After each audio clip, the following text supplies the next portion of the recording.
अब बहन के पंख उतारू तभी धराए, कैसे न धराए। हाँ तनी बहन के गावा भजन उठावा बहन की हाँ एक परम हो या नीरा के पाताल तो सारे सार आहो से हो कैसे साहब हो बार माया गिनिया के रहो से हो कैसे साहब हो बार माया गिनिया के रहो आहो तोरा लेखे हाउर सेवा काया दिनिया तेरा हो आहो तोरा लेखे हाई रे सेवा का सीताल हो बे आहो मोरा लेखे हाई रे सेवा का सीताल हो बे। भगत जी हाँ अब तो ई सामान धरा गेल, सब धरा गेले। पूछे मिजाज ठीक भेलै कि ना? हमरा तन पूछे दतनी प्राण प्यारी की कहै छन? अब भगत जी भूत के धलथिन ह अगे- कहा कुछ आराम बुझाई छ। अगे माई गे माई और ऊपर मुहे टीस मारे लगल गे माई। भगत जी ये क्या या भक्ति करते हैं जो आप कहते हैं ये भूत पकड़ा गया और बीमारी ऊपर मुझे बढ़ रहा है। देखा जितना भूत रहो से खत्म हो गलो, अब एक रहा प्रेम के बीमारी। क्या भगत जी? एहे से कहा जाला कि आजकल के मर्दबा के दिल में दया तनको नहीं खेबा। सुनो प्राण प्यारी, तो मैं क्या करूं? ये तो भगत जी भूत पकड़ ही लिए, अब क्या तुम्हें कहना है? कहती हूँ से जरा सुन लीजिए। कहो। सोना सैया लबेला हमरा बड़ा दुख होला। अगे मागे और कौन उपाय करिए? सुन सैया लबेला हमरा बड़ा दुख होला। हमरा साल लगले जमेला हमरा साल लगले जमेला हमरा साल लगले जमेला हरियाणा हमरा साल लगले जमेला हरियाणा हमरा साल लगले जमेला। रात कैला बाल जोरी आदि हला जवन मरोरी। ये सुना प्राण प्यारी, हमरा ते तोरा देह में सटबो कलियो, हम एक हाथ लगे रहली। रात कैला बाला जोरी आदि हला जवन मरोरी। आते से भइले जे हमरो असरवाना भइले जे हमरो असरवाना से भइले जे हमरो असरवाना से भइले जे हमरो।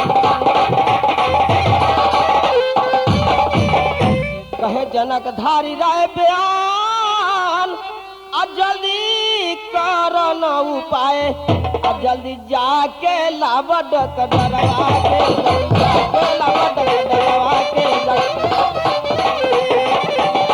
जाके लावड डरवा के जल्दी जाके लावड डरवा के जल्दी जाके लावड डरवा के। स्वामीनाथ, हाँ स्वामीनाथ, बहुत ज्यादा दर्द है, अगे माँ क्या माँ, बर्दाश्त करो। जल्दी जाओ ना। सुनो प्राण प्यारी, मैं जा रहा हूं लेकिन एक बात सुनो।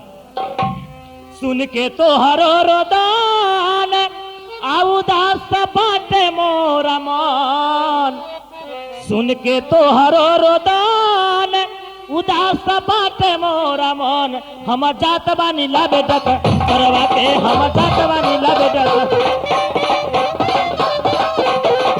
हम जात बानी लाबे डक करवा के, हम जात बानी लाबे डक करवा के, हम जात बानी लाबे डक करवा के। हम जब की दी है वो चुनाव जाई पेट के सौ बजाव। जब दी है वो चुनाव जाई पेट के सौ बजाव। सुई दे के टनली है सब, दर्दिया ना सुई दे के टनली है सब। सब दर्दिया ना सुई दे के टंगली है सब दर्दिया ना सुई दे के टंगली है सब दर्दिया ना सुई। सुनो प्राण प्यारी, हाँ स्वामीनाथ। तुम रोती हो तो हमें बर्दाश्त नहीं हो रहा है। अगे मांगे। मैं अभी जा रहा हूँ डॉक्टर लाने के लिए, तुम थोड़ा देर धीरज रखो। ठीक है स्वामीनाथ, तो जल्द जाइए। मैं जा रहा हूँ। और डॉक्टर साहब को जल्द बुला कर लाइए। अगे मांगे। बर्दाश्त करो बर्दाश्त करो।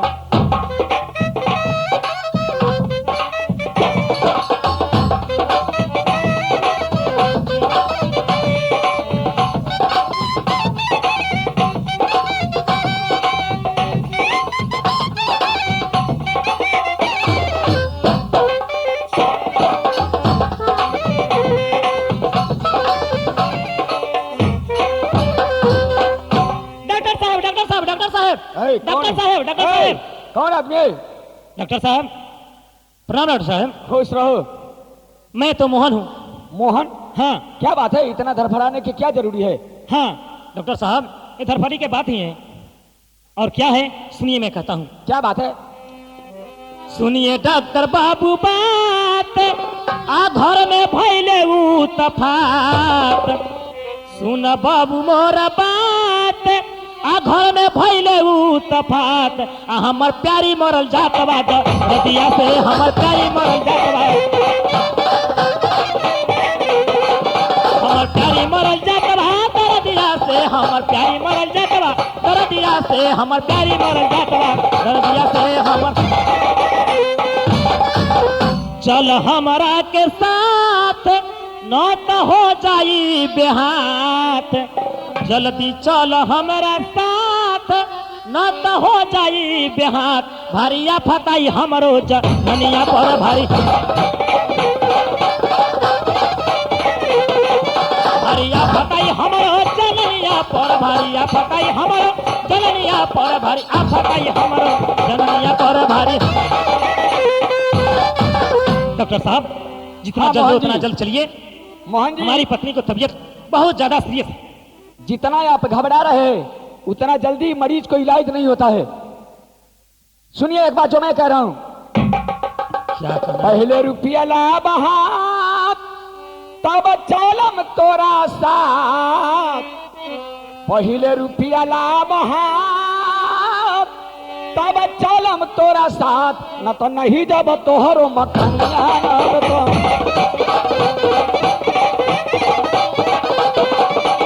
नहीं जब तोहरो मखनिया न तो, नहीं जब तोहरो मखनिया न तो, नहीं जब तोहरो मखनिया।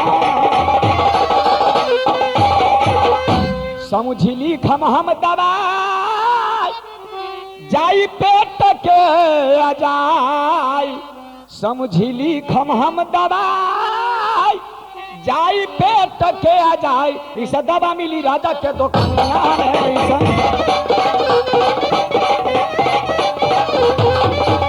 दवा मिली राजा के दुकानिया में, इस दवा मिली राजा के दुकानिया में, इस दवा मिली राजा के दुकानिया में।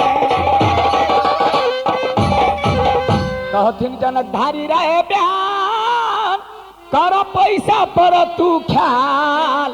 कहे जनधारी रहे बयान, कर पैसा पर तू ख्याल। न तो नहीं दाम तोहरो मखनिया,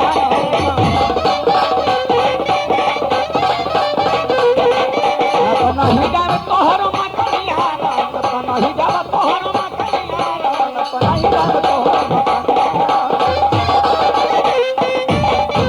मोहन जी, डॉक्टर साहब सबसे पहले आप हमारे फीस के मालूम है 100 रुपया फीस है। पहले 100 रुपया हमारे हाथ पर दो, उसके बाद तुम्हारे मरीज को इलाज करने के लिए जाऊंगा तुम्हारे घर। सुनिए डॉक्टर साहब, हम तो वहां से चल दिए, पैसा तो लाए हैं नहीं। ऐसा कीजिए आप मेरे साथ चलिए, घर जाने के बाद 100 रुपया पहले अपने पॉकेट में डाल लीजिएगा, उसके बाद मरीज को नब्ज पकड़िएगा। मोहन जी, आप जानते हैं कि मैं MBBS डॉक्टर हूं और मेरा चार्ज भी आप जान चुके हैं कि मेरा चार्ज 100 रुपया है। 100 रुपया यदि है तो हमें ले चलिए, और नहीं तो अपना मरीज को आप दूसरे डॉक्टर से दिखा लीजिए। डॉक्टर साहब आप विश्वास कीजिए, चलिए, वहां चलने के बाद मैं 100 रुपया पहले दे दूंगा, उसके बाद आप मरीज को इलाज कीजिए। हाँ, तो पहले हम रुपया ले लेंगे, उसके बाद इलाज करेंगे। पहले ले लीजिएगा, कोई दूर नहीं जाना है, यही बगल में अनजानपुर चलना है। आइए मेरे साथ। क्या अनजानपुर चलना है? हाँ चलिए, मैं चलने के लिए तैयारी हूँ। चलिए। ये बैग उठा लीजिए। ठीक है, मैं आपका बैग उठा लेता हूँ, आप चलिए मेरे साथ।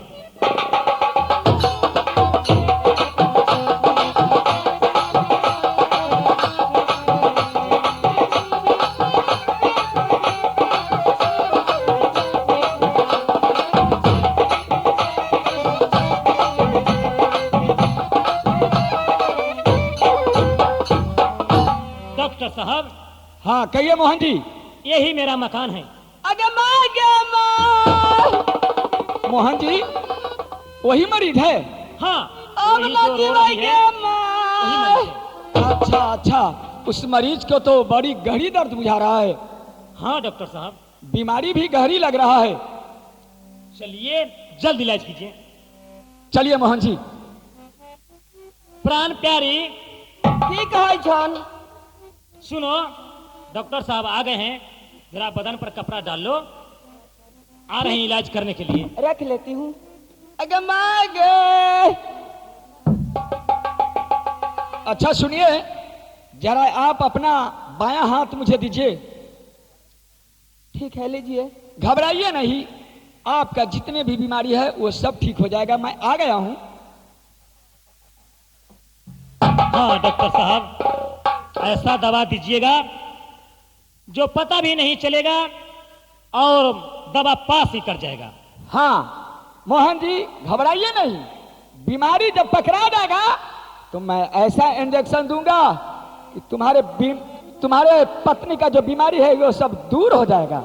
ठीक है डॉक्टर साहब, तो ऐसा ही कीजिए, मोहन जल्द जी, इलाज कीजिए। नहीं मोहन जी आप जानते हैं कि हम MBBS डॉक्टर हूं।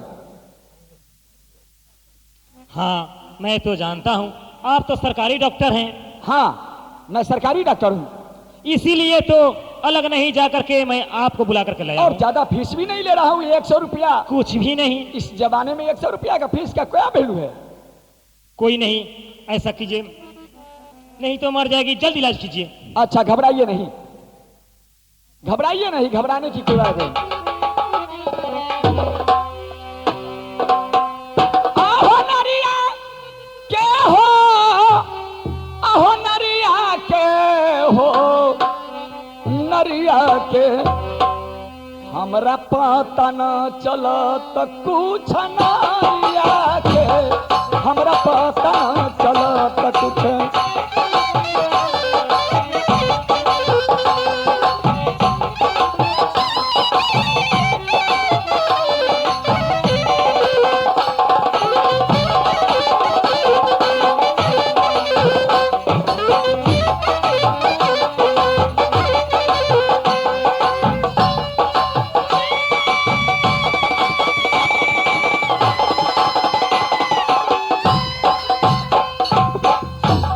अरे हमसे न होई अच्छा, बात कही सच्चा सच्चा, हमसे न होई अच्छा।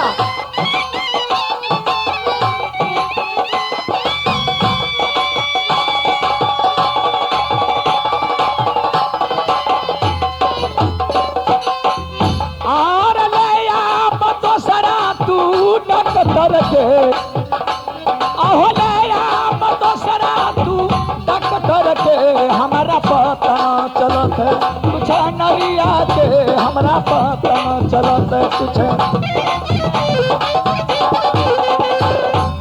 आरे कहथिन जनक धारी रहे, ये तने राजवा कहथिन जनक धारी रहे।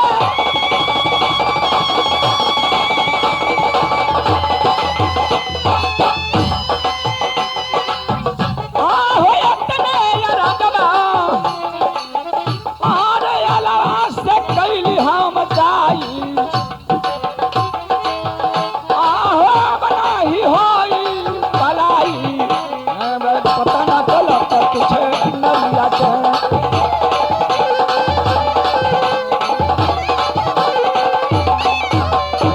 मोहन जी डॉक्टर साहब, ये बीमारी का तो हमें कोई पता नहीं लगता है, अगल बगल भी आला लगाए, लेकिन आला से भी मुझे कोई समझ में नहीं आ रहा कि आपका पत्नी का ये बीमारी क्या है। तो आप कैसा डॉक्टर हैं? आने कह रहे हैं मैं सरकारी डॉक्टर हूँ, मेरा फीस 100 रुपया है और बीमारी पकड़ा ही नहीं रहा है, तब क्या डॉक्टरी करते हैं आप? जब ये बाहर का बीमारी होता तो मैं कब्बे पकड़ लेता, लेकिन ये तो भीतर का बीमारी है। भीतर का बीमारी है, अब मैं क्या करूं? अगे मैं अब हम कौन उपाय करूं? हो सीताराम। सुनिए स्वामीनाथ, जो कहती हूँ जरा सुन लीजिए। प्राण प्यारी कहो, है स्वामीनाथ, कैसे ठीक होगा, बोलो ना। ओ सुन सुन सैया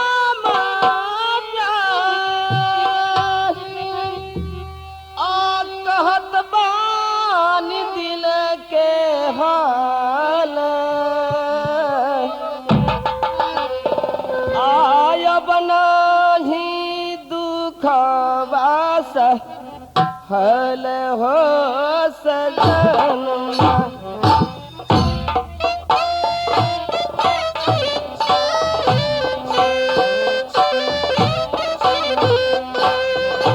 अब नहीं दुखवास हल हो सजनमा।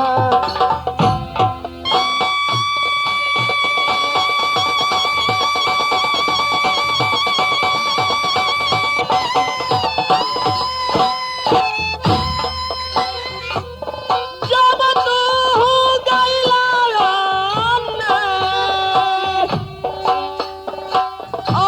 हम सूती गइली जने।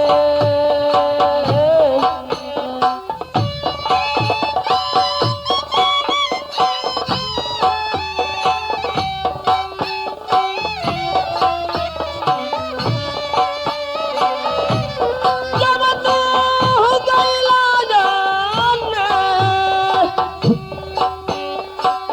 हम सूती गइली ने। सपना देखलिया जगुला हो सजनमा।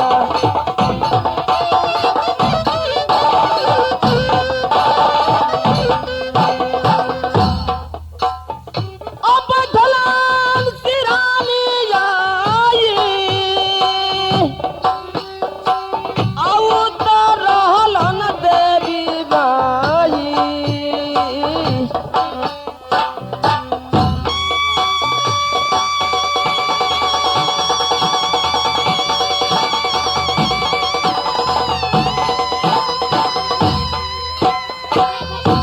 ढलान सिरानी आई, आउ तो रहलन काली माई। हमनी के दिहल सपना सजनवा।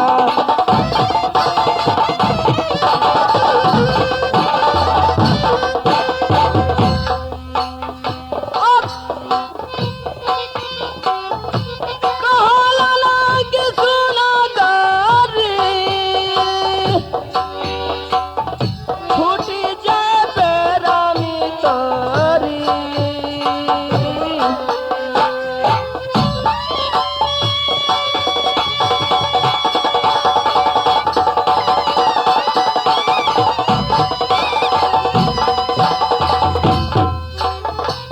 कहला लागे सुना गारी,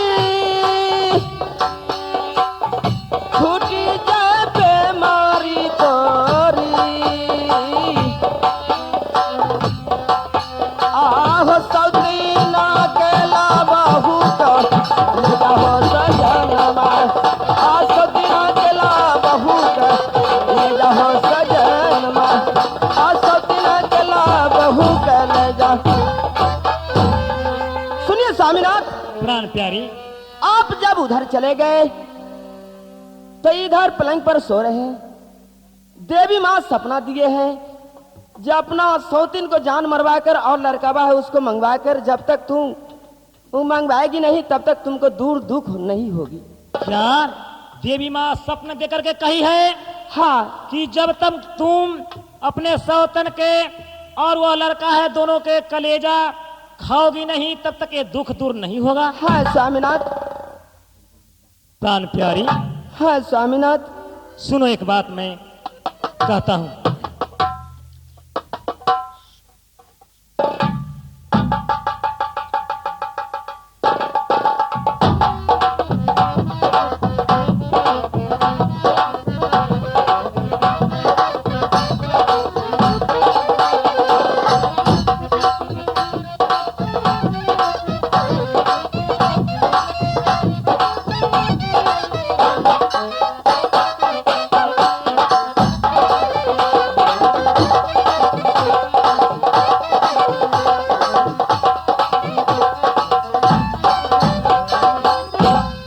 कहे प्यारी तू सच कहलू, यही से होई भलाई।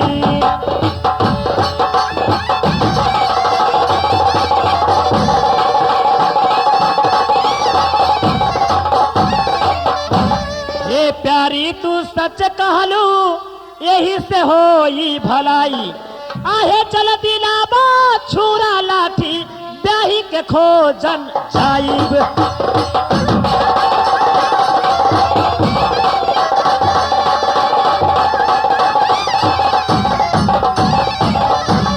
जानत बानी ये सब फेरा, हम पर आफत आई। जानत बानी ये सब फेरा, हम पर आफत आई। कहे जनक धारी रा विधि के लिखल, जग में कोई ना मिटाई।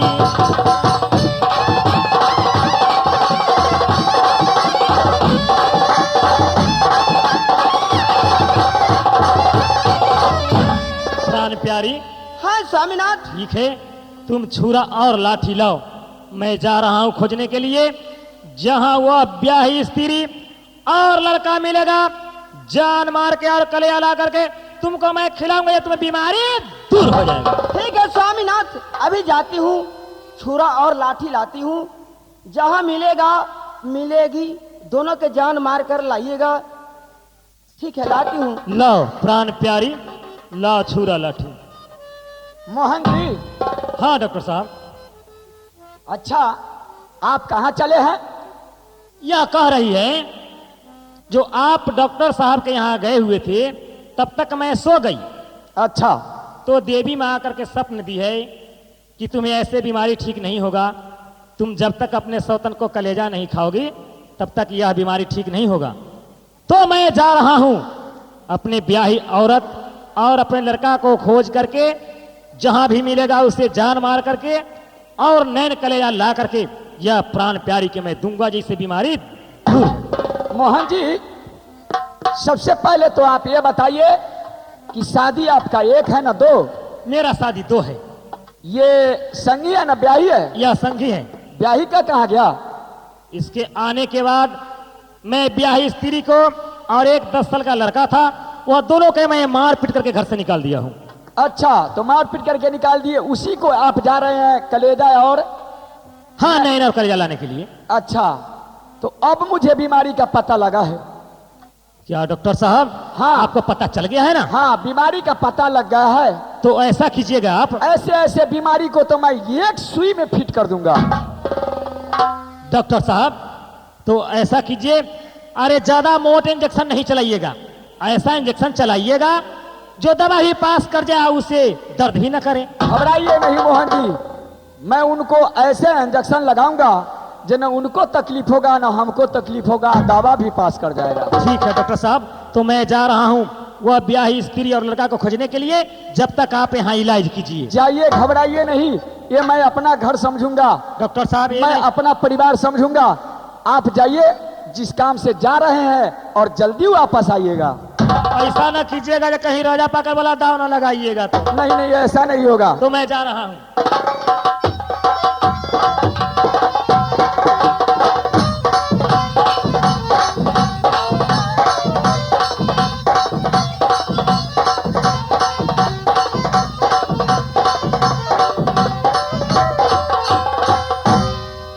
ए हो अनारमती, का हो डॉक्टर साहब?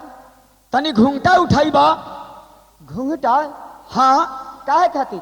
अरे घूंघटा उठाई बा, चारों नैन से जब नैन मिल जाए तो ये अपने सब कुछ बुझाए लगी। ए हो डॉक्टर साहब, हाँ कहूँ घूंघटा हटाला से इलाज होला? हाँ, घूमता हटेब चारों नैन जब एक होई ना हाँ। तब बीमारी के अंजादा मिल जाए।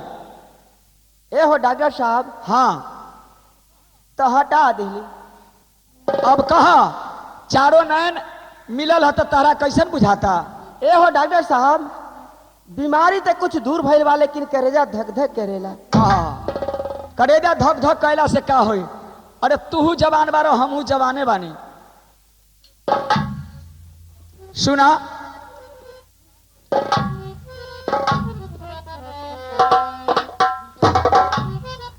क्या काम है डॉक्टर साहब?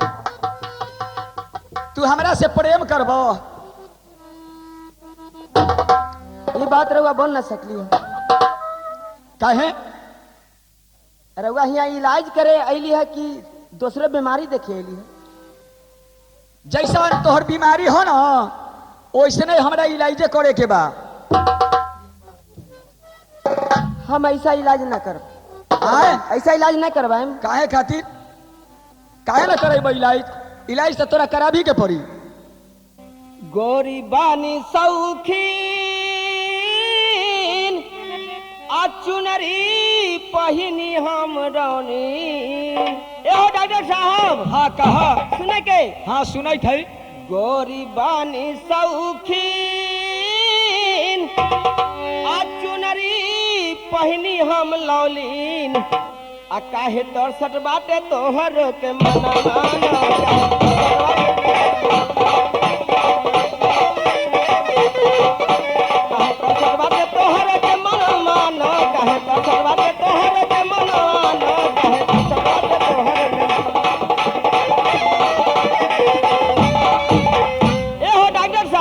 कही स्वामीनाथ कह गइलन ना इलाज करे खातिर कि मजाक करे खातिर? देखा, मजाक तू समझ ले बारो, लेकिन मजाक के बात नहीं खे। अरे हम जे कहली हो जे तू गोरी इतना शौकीन बारो हाँ कि देखे में तो लगता कि कितना के करेजा निकल जाला देखे में। कान में झुमका चलेलू तो बड़ी इठला के चलेलू, तोरा से कौन न फंस जाए और तोरा से के न ओझरा जाए। ए हो डॉक्टर साहब, सुने के? का बात? के मुखबा में पान आ चली रहिया हम उतान। ए हो डॉक्टर साहब, बोला। खा के मुखबा में पान आ चली रहिया हम उतान। आ कस के चोली से जवान मन का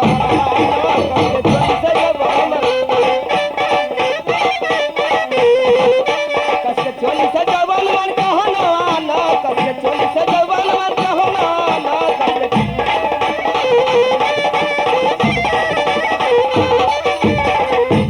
ए हो डॉक्टर साहब, हाँ क्या बात है? बेसी बोलबा तू बोली आदि हम टोंगरी मरोरी। आहा, ए हो डॉक्टर साहब, हाँ कहा। ए डॉक्टर के कर्म है। ए टंगड़ी ममोड़े से की फायदा मिलता? मारा भूई चारू झारू तक डराना, मारा भूई चारू झारू तक डराना। ए हो डॉक्टर साहब, हाँ कहा। जब सैया हनुमान आप बतिया को हम सब तर। ए हो डॉक्टर साहब, हाँ बोला। जब सैया हनुमान आप बतिया को हम सब तोर। आ उनसे मरवा खिलाए में डक डराना,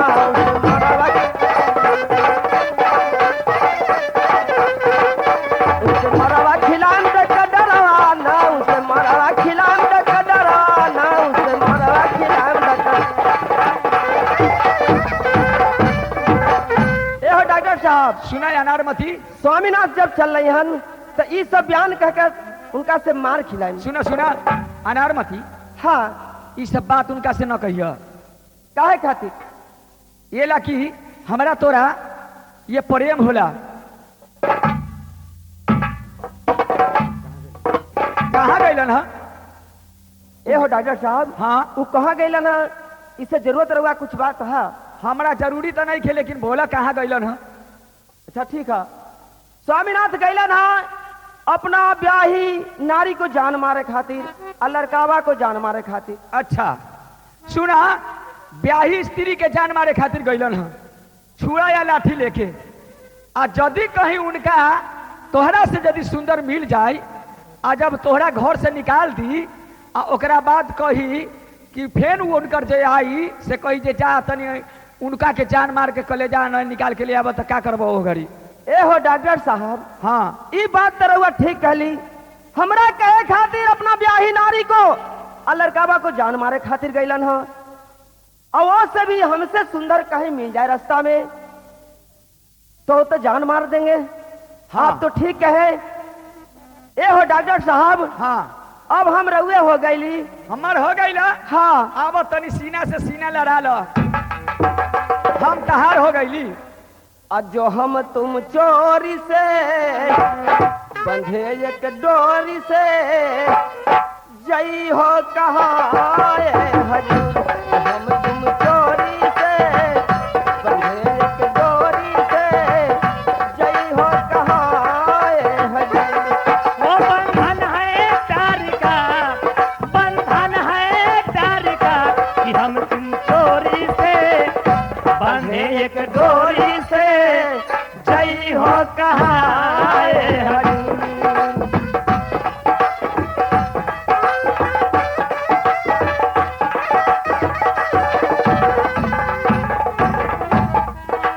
कचरा वाली फिर तू ऐसे काहे निगारे, कचरा वाली फिर तू ऐसे काहे निगारे, चितवन की गोरी माने न समझा जाए, ये चितवन की गोरी माने तो समझा जाए। आएगा रे मजा अब जीत हार का, तो हम चोरी से बंधे एक डोरी से जई हो कहाँ हजूर।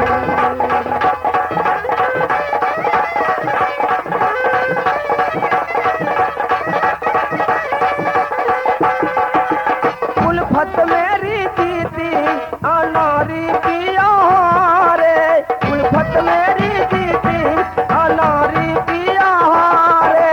देखो बादल आए पवन को पुकारे, आएगा रे मजा अब जीत हार का, जो हम तुम चोरी से बंधे एक डोरी से जई हो कहाँ हजूर।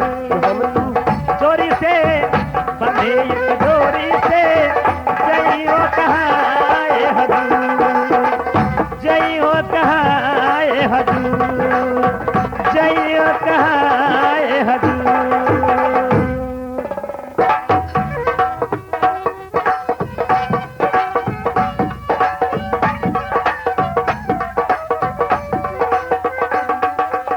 ये हो डॉक्टर साहब, डॉक्टर साहब, हाँ बोलिए।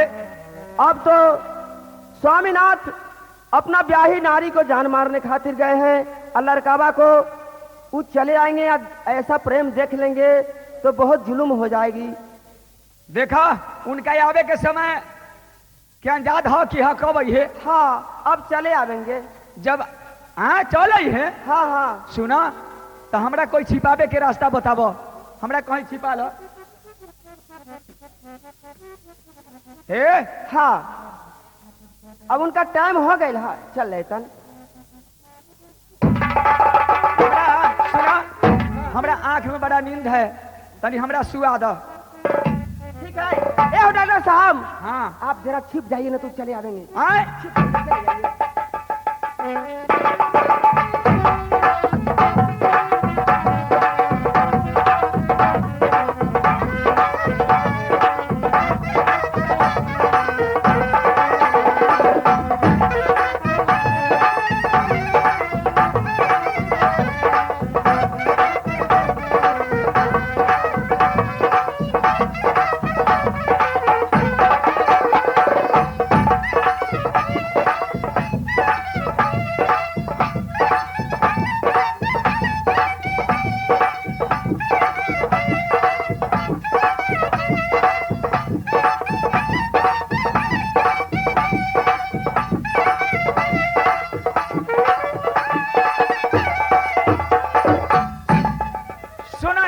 की?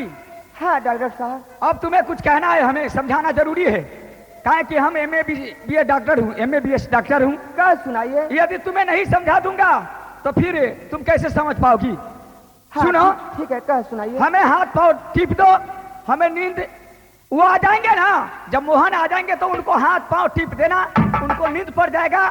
मैं तेजाब का बोतल दे दूंगा, उसको आंख में डाल करके हाथ पर बांध करके जंगल में हम लोग फेंक देंगे। ए हो डॉक्टर साहब, वो चले आवेंगे, नींद के मारे आवेंगे। हाँ। उनको हाथ पर बांध कर और आप बेहोश के शीशी सुंघा दीजिए। हाँ, बेहोश के शीशी में सुखा दूंगा और तुम अब आंख में तेजाब डाल देना।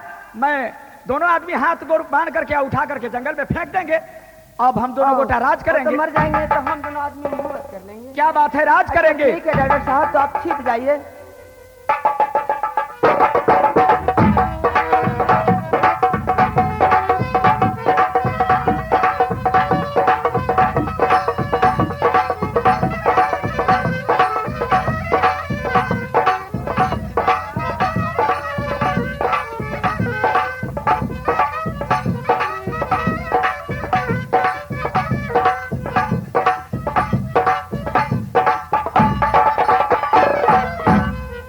अरे परदेसिया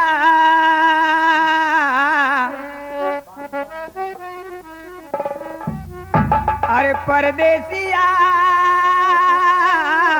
परदेसिया ससुर साइकिल दिया, सास पंचर किया, सच कहता है तूने मेरा दिल ले लिया।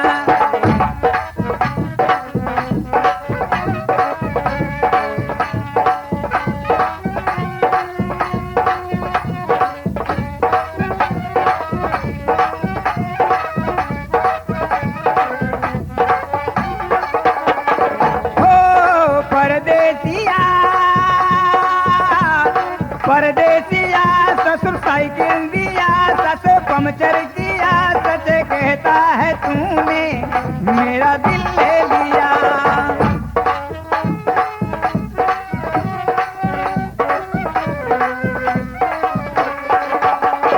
तिलक में गौना में माजा है, दोना में तिलक में गौना में माजा है, दोना में। अरे हम दोनों घर को ये जाने लगे हैं, कोठा या टारी पे दूड़ा या सोरा पे हम दोनों, अरे हम दोनों हंसने गाने लगे। परदेसिया परदेसिया ससुर साइकिल दिया, सस पंचर किया, सच कहता है तूने मेरा दिल ले लिया।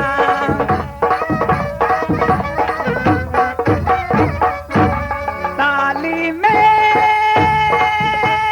सरहुज में माजा है, साला में ताली में सरहुज में माजा है, साला में। हम दोनों घर को ये जाने लगे हैं, कोठा या टारी पे मरवा ये गुरबा में हम दोनों भौड़ी घुमाने लगे।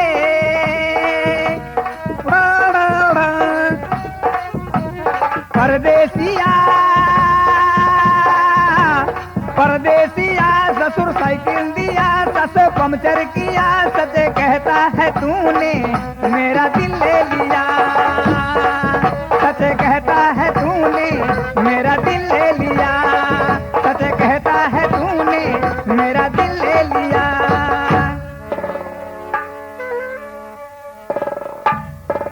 प्राण प्यारी, हाँ स्वामीनाथ। सुनो प्राण प्यारी, हम तो थक गए, घूरते घूरते थक गए, लेकिन सुनो, मैं पूरब खोजा और पश्चिम खोजा, उत्तर दक्षिण खोजा, लेकिन कहीं ब्याही औरत और लड़कावा नहीं मिल रहा है।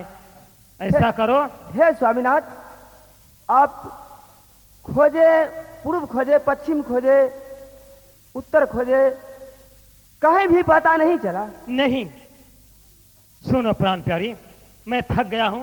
ऐसा करो, बिस्तरा लगाओ, मैं थोड़ा आराम कर लूंगा, उसके बाद फिर कल जाऊंगा मैं खोजने के लिए। ऐसा करो, जल्द बिस्तरा करो और जरा पैर हाथ ढीप दो। ठीक है तो मैं- स्वामीनाथ, अभी अभी तुरंत बिस्तरा लगाती हूँ।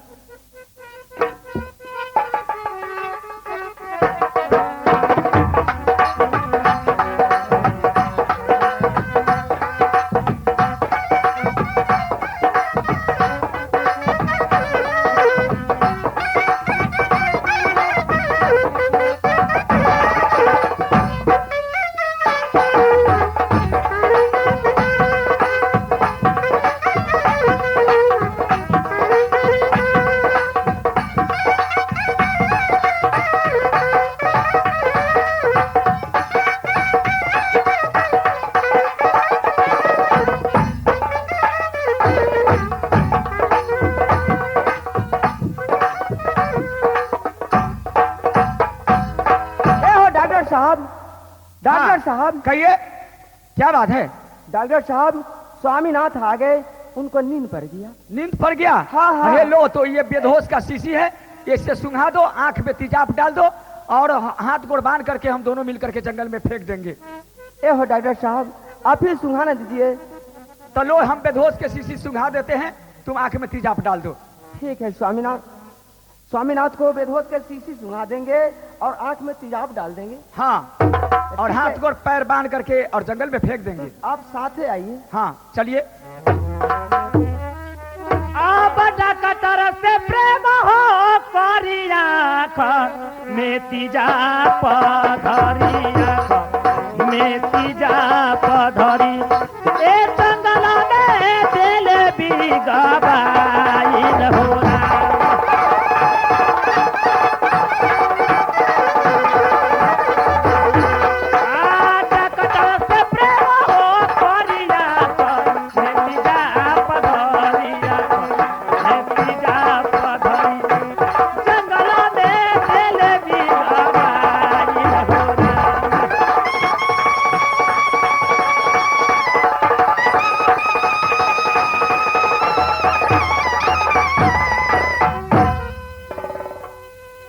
अब तो तुम्हें ये मोहन को फेंक दिए हम लोग हाथ पैर बांध करके। हाँ, अब हम लोग चकल्लस काटे और मौज उड़ावे। ए हो डॉक्टर साहब, कहो ना अनारमती।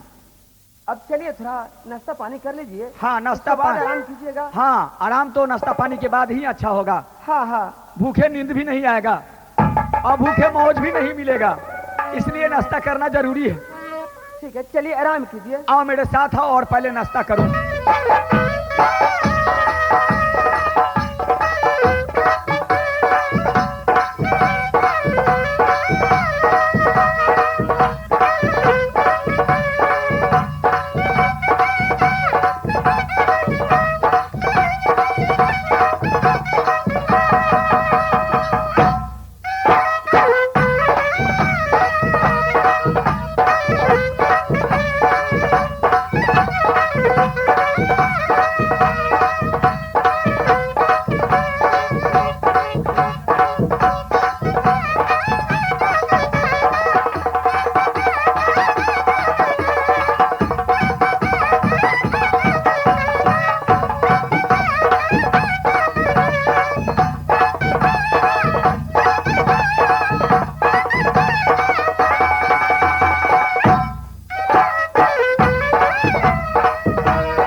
साहब हमारे स्वामीनाथ को हाथ पर बांध दिए हैं और बेहोश के शीशी सुंघाकर और आंख में तेजाब डालकर जंगल में बैठा दिए हैं।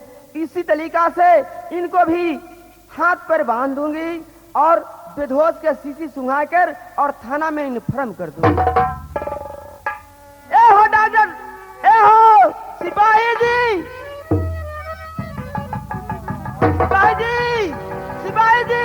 बात क्या है?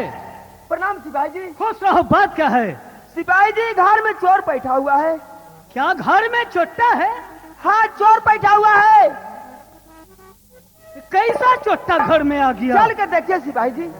चलो चलो देखते हैं। ठीक है, चलिए। चलो।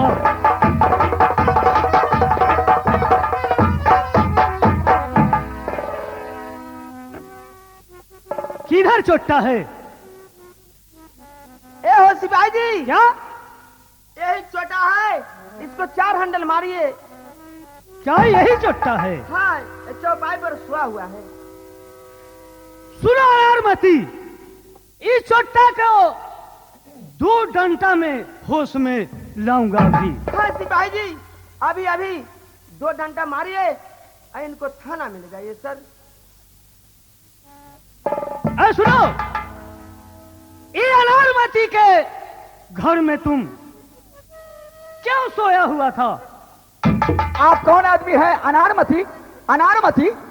ऐ बेहुदे, प्यारी अनारमती, ऐ बेवकूफ, अभी अभी तुमको 4 डंडा में होश में लाता हूँ रे बेवकूफ। हमें 4 डंडा में क्यों होश में लाइएगा? अनारमती मैं हूँ रे बेहुदा। आप कौन आदमी है? मैं सिपाही जी।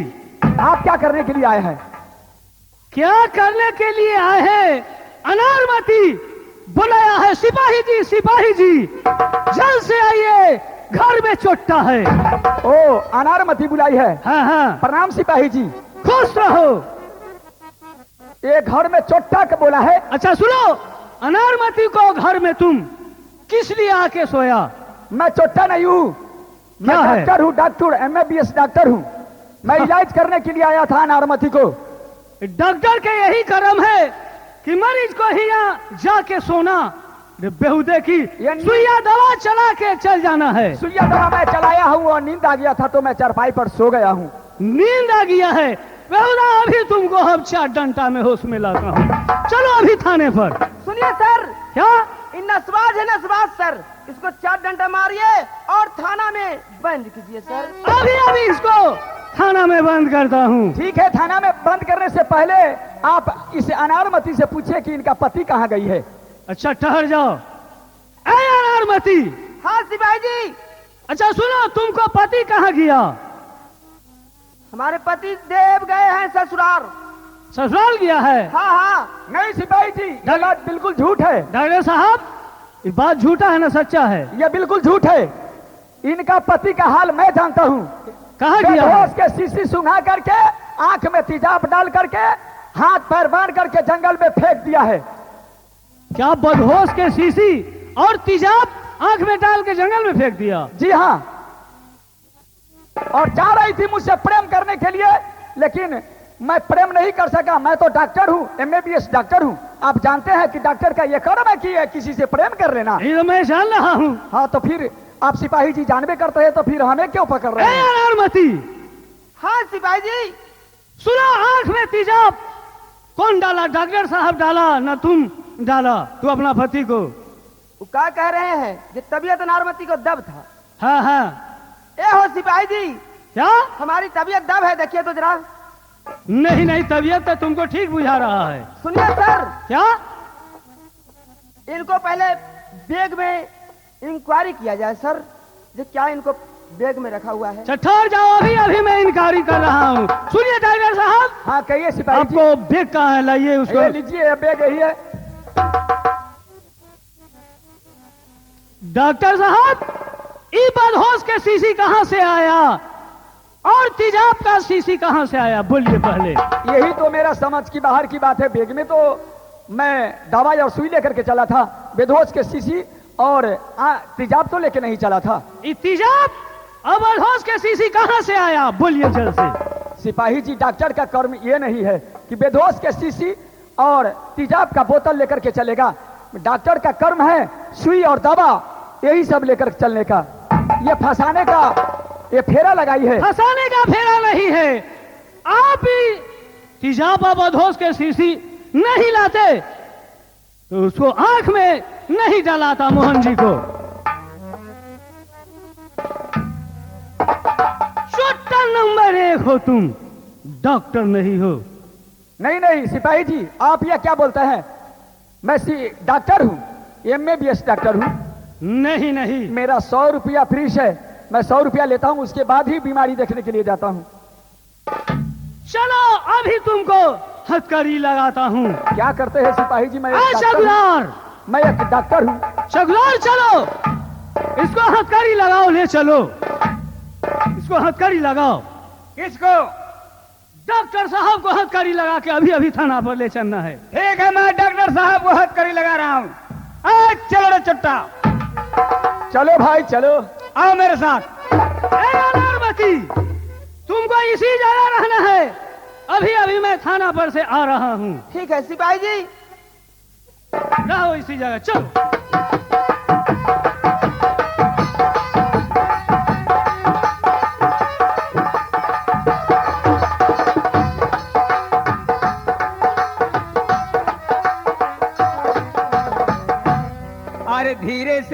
अरे धीरे से रंगवा डाला, ए देवरा भीतरा काला बुझाला रे।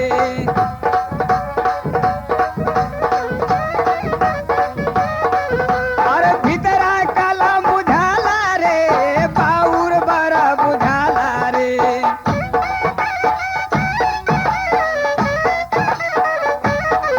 अरे भीतरा काला बुझाला रे, बाउर बड़ा बुझाला रे। अरे धीरे से रंगवा डाला, ये देवरा भीतरा काला बुझाला रे।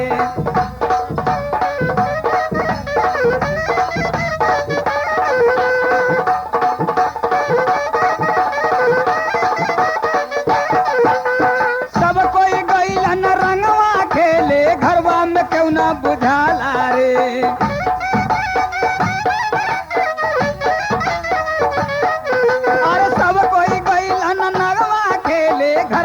क्यों ना बुझाला रे। अरे धीरे से रंगवा डाला, ये देवरा भीतरा काला बुझाला रे।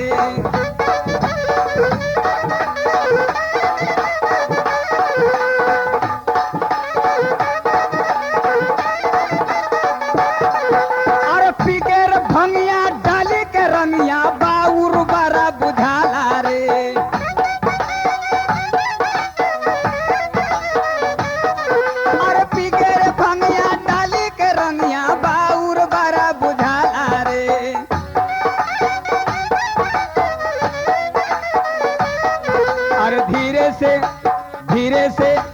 धीरे से रंगवा डाला, ये देवरा भीतरा काला बुझाला रे।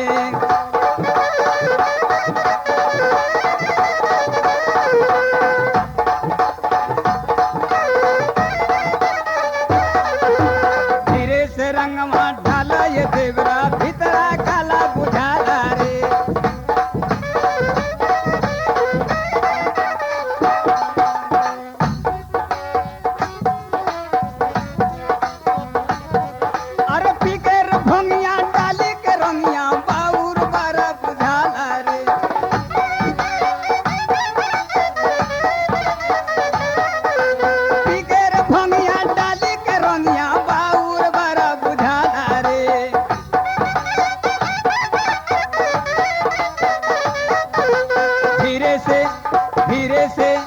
धीरे से रंगवा डाला, ये देवरा भीतरा काला बुझाला रे।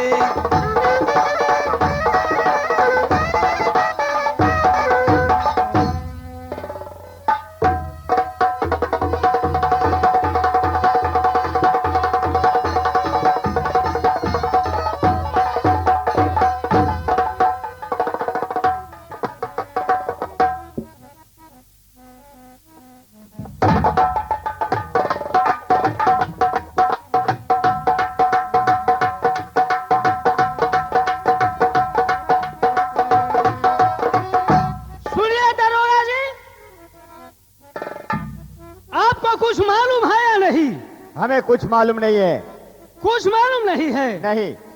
सुनिए, नहीं मालूम है तो एक अनारमती नाम के एक लड़की है, वो अपने पति को आंख में तेजाब डाल के बदहोश को शीशी सुंघा के गोर हाथ बांध के जंगल में भिगवा दिया है। इसी को और डॉक्टर कई सब कर्तव्य डॉक्टर के हैं और डॉक्टर से वो प्रेम करना चाहती थी। लेकिन डॉक्टर कौन है और डॉक्टर कहाँ है? आप लोगों ने क्या किया इस बारे में? डॉक्टर को हम नजरबंद में बंद किए हुए हैं, थाना में है। फेंक किया है। सिपाही, बात क्या है? डॉक्टर साहब जो कैद खाने में बंद है उन्हें बाहर निकाल कर ले आओ। अभी अभी ले आवे डॉक्टर साहब। हाँ, अभी अभी ले आओ। मैं पहले केस लिखूंगा, उसके बाद। ठीक है, मैं जा रहा हूँ। जल्द जाइए।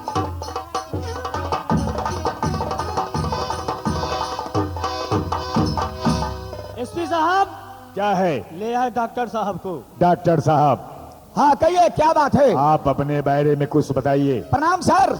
खुश रहिए। प्रणाम सिपाही जी। खुश रहिए। अपने बारे में मैं क्या बताऊं? केस लिखाइए। आप बहुत बड़ा गद्दार हैं। आप डॉक्टर नहीं, सरकारी डॉक्टर कानून बनकर और कानून को धोखा देते हैं। सर आपको मालूम है क्या कि मालूम मैं नहीं? डॉक्टर हूं और वो भी सरकारी डॉक्टर हूं। मैं जानता हूं।